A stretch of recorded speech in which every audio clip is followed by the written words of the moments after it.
ನಮಸ್ಕಾರ, ಆದಾಬ್, ಜೈ ಭೀಮ್. ನಾನು ನಿಮ್ಮ ಭಾಗ್ಯನಾರಾಯಣ ಬೊಗ್ಗವರಪು. ನೀವು ನೋಡ್ತಾ ಇದ್ದೀರಿ ಸುದ್ದಿ ಸರ್ಕಲ್. ಪಶ್ಚಿಮ ಬಂಗಾಳದಲ್ಲಿ ಮಾಡಬೇಕಾದನ್ನೆಲ್ಲ ಮಾಡಿದ್ದಾಯ್ತು. ಯಾವುದು? IT, ED, CBI, election commission ಎಲ್ಲ.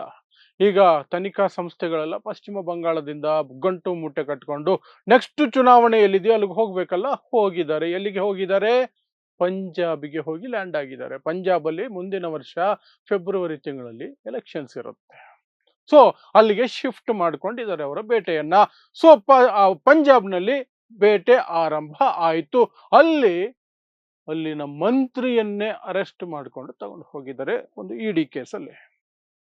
ಮನಿ ಲಾಂಡ್ರಿಂಗ್ ಕೇಸಲ್ಲಿ ED ಅವರು ಅಲ್ಲಿನ ಮಂತ್ರಿಯಾಗಿರುವಂತಹ ಸಂಜೀವ್ ಅರೋರಾ ಅವರನ್ನ ಅರೆಸ್ಟ್ ಮಾಡಿ ಕರ್ಕೊಂಡು ಹೋಗಿದ್ದಾರೆ. ಸೊ ಏನಿದು ಪ್ರಕರಣ? ಮತ್ತು ಪಂಜಾಬನ್ನ ಹೇಗಾದರೂ ಮಾಡಿ ಪಶ್ಚಿಮ ಬಂಗಾಳದ ರೀತಿಯಲ್ಲೇ ಕಬಳಿಸಬೇಕು ಅನ್ನೋದರ ಭಾಗವಾಗಿ ಹೇಗೆ ಈ IT, ED, CBIಗಳನ್ನ ನರೇಂದ್ರ ಮೋದಿ, ಅಮಿತ್ ಶಾ ಬಳಸ್ತಿದ್ದಾರೆ ಅನ್ನೋ ಆರೋಪಗಳು ಕೇಳಿ ಬರ್ತಾ ಇದೆ. ಆಮ್ ಆದ್ಮಿ ಪಕ್ಷ ಏನು ಹೇಳ್ತಾ ಇದೆ, ಕಾಂಗ್ರೆಸ್ ಏನು ಹೇಳ್ತಾ ಇದೆ, ವಿವರಿಸುವಂತಹ ಪ್ರಯತ್ನವನ್ನು ಮಾಡ್ತೀನಿ. ಸೊ ಪಶ್ಚಿಮ ಬಂಗಾಳದಲ್ಲಿ ನೀವು ನೋಡಿದ್ರಿ ಏನೇನ್ ಮಾಡಿದ್ರು, ಏನೇನಾಯ್ತು. ಎಲೆಕ್ಷನ್ ಕಮಿಷನ್ ಮೇಲಿಂದ ಹಿಡಿದು ಎಲ್ಲ ತನಿಖಾ ಸಂಸ್ಥೆಗಳ ಮೇಲೂ ಸಹ ಅನುಮಾನ, ಆರೋಪಗಳು ಎಗ್ಗು ಸಿಗ್ಗಿಲ್ದೆ ನಡೀತಾನೆ ಇದಾವೆ. But end of the day result matters. Result ಅಲ್ಲಿ ಬಿಜೆಪಿ ಗೆದ್ದಿದೆ, ಬಿಜೆಪಿ ಅಧಿಕಾರಕ್ಕೆ ಬಂದಿದೆ, ಅಧಿಕಾರ ಅನುಭವಿಸ್ತಾ ಇದ್ದಾರೆ ಅಷ್ಟೇ. ಸೊ ನೆಕ್ಸ್ಟ್ ಟಾರ್ಗೆಟ್ ಏನು ಅಂತ ನೋಡಿದಾಗ ಅವರಿಗೆ ಕಾಣಿಸ್ತಿರೋದು ಎರಡು ರಾಜ್ಯಗಳು ಮುಖ್ಯವಾಗಿ. ಒಂದು ಪಂಜಾಬ್, ಇನ್ನೊಂದು ಉತ್ತರ ಪ್ರದೇಶ. ಉತ್ತರ ಪ್ರದೇಶದಲ್ಲಿ ಅವ್ರದ್ದೇ ಸರ್ಕಾರ ಇದೆ, ಬಟ್ ಅದನ್ನು ಉಳಿಸ್ಕೊಳ್ಳೋದಕ್ಕೆ ಏನ್ ಮಾಡಬೇಕು ಅದನ್ನು ಮಾಡಬೇಕಲ್ಲ. ಯಾಕೆಂದ್ರೆ ಅಲ್ಲಿ ಕಳೆದ ಬಾರಿ 2024ರಲ್ಲಿ ಲೋಕಸಭಾ ಚುನಾವಣೆಗಳ ಸಂದರ್ಭದಲ್ಲಿ ದೊಡ್ಡ ಸೋಲಾಗಿತ್ತು ಬಿಜೆಪಿಗೆ. ಸಮಾಜವಾದಿ ಪಕ್ಷ 37 ಸೀಟುಗಳಿಗಿಂತ ಹೆಚ್ಚು ಸೀಟುಗಳನ್ನು ಗೆದ್ಕೊಂಡಿತ್ತು.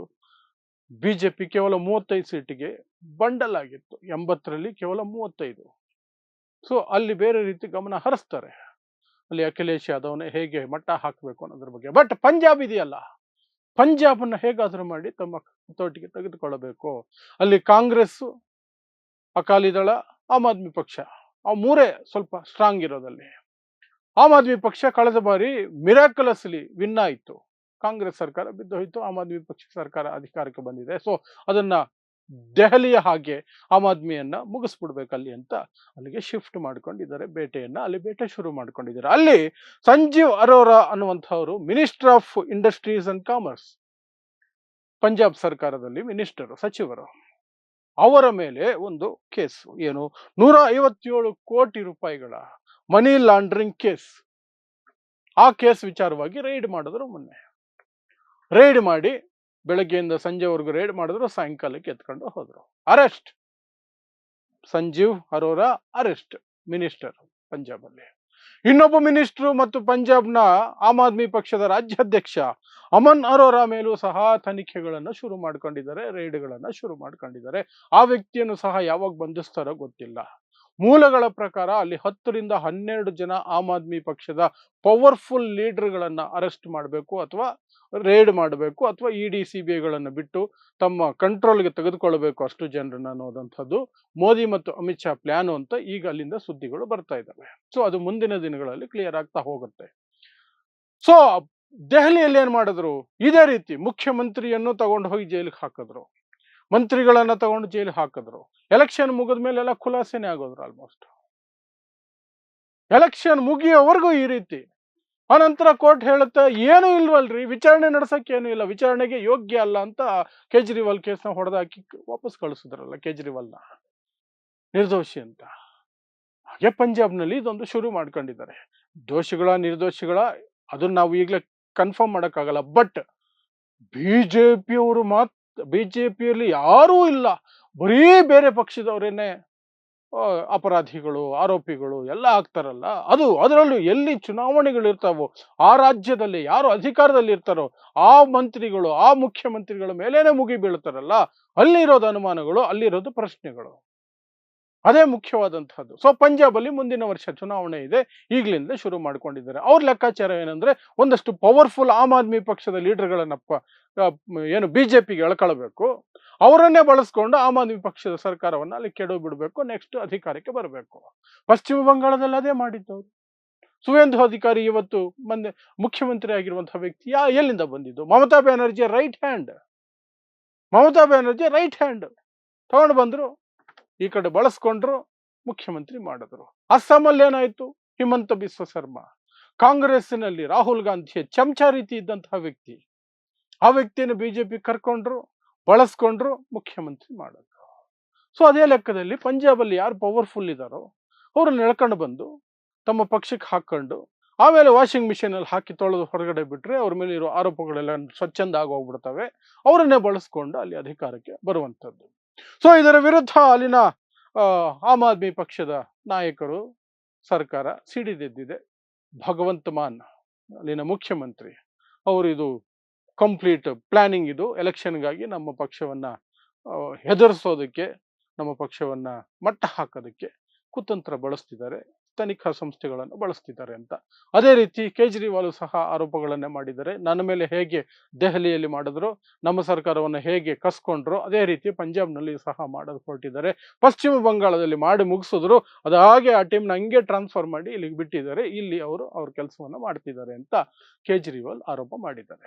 ಇನ್ನು ಕಾಂಗ್ರೆಸ್ಸು ದೆಹಲಿ, ಪಂಜಾಬು ಎಲ್ಲೆಲ್ಲಿ ಆಮ್ ಆದ್ಮಿ ಪಕ್ಷ ಅಥವಾ TMC ಸರ್ಕಾರ ಅಥವಾ ಬೇರೆ ಯಾವುದಾದ್ರೂ ಬೇರೆ ಸರ್ಕಾರ ಇರೋ ಜಾಗದಲ್ಲಿ ಕಾಂಗ್ರೆಸ್ ಒಂದು ಡ್ರಾಮಾ ಇರುತ್ತೆ.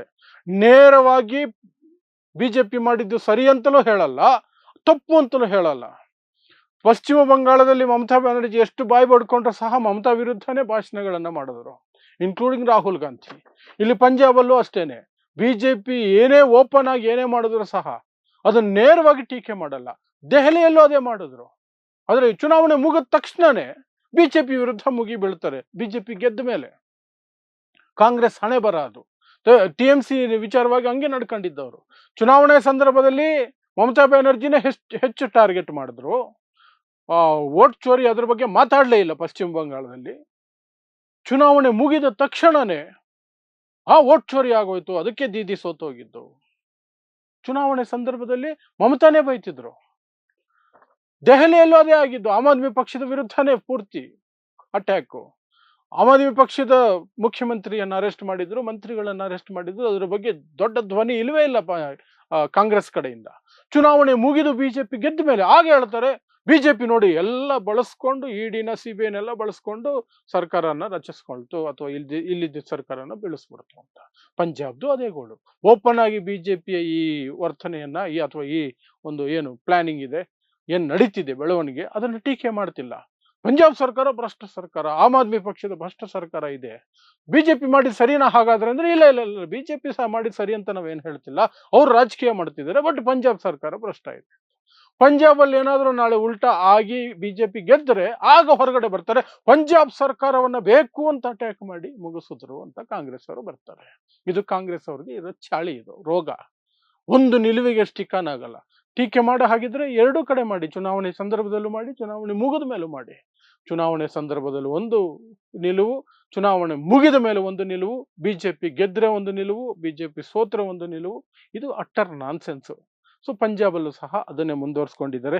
ಒಟ್ಟಿನಲ್ಲಿ ಪಂಜಾಬನ್ನ ಟಾರ್ಗೆಟ್ ಮಾಡ್ಕೊಂಡಿದ್ದಾರೆ ಅಮಿತ್ ಶಾ ಮತ್ತು ಮೋದಿ. ಅದಕ್ಕೆ ಬೇಕಾದಂತಹ ತಯಾರಿಯ ಭಾಗವಾಗಿ ಅಲ್ಲಿನ ಮಂತ್ರಿಯನ್ನೇ ಅರೆಸ್ಟ್ ಮಾಡಿದ್ದಾರೆ ಇಡಿ ಕೇಸಲ್ಲಿ. ಅಷ್ಟೇ. ಇದಿಷ್ಟು ಪಂಜಾಬ್ನಿಂದ ಬರ್ತಿರುವಂತಹ ಸುದ್ದಿ. ಸೊ ಇಂತಹದ್ದೇ ವಿಶೇಷ ಸುದ್ದಿಗಳಿಗಾಗಿ ನೋಡ್ತಾ ಇರಿ ಸುದ್ದಿ ಸರ್ಕಲ್. ನಾನು ನಿಮ್ಮ ಭಾಗ್ಯನಾರಾಯಣ ಬೊಗವರಪು.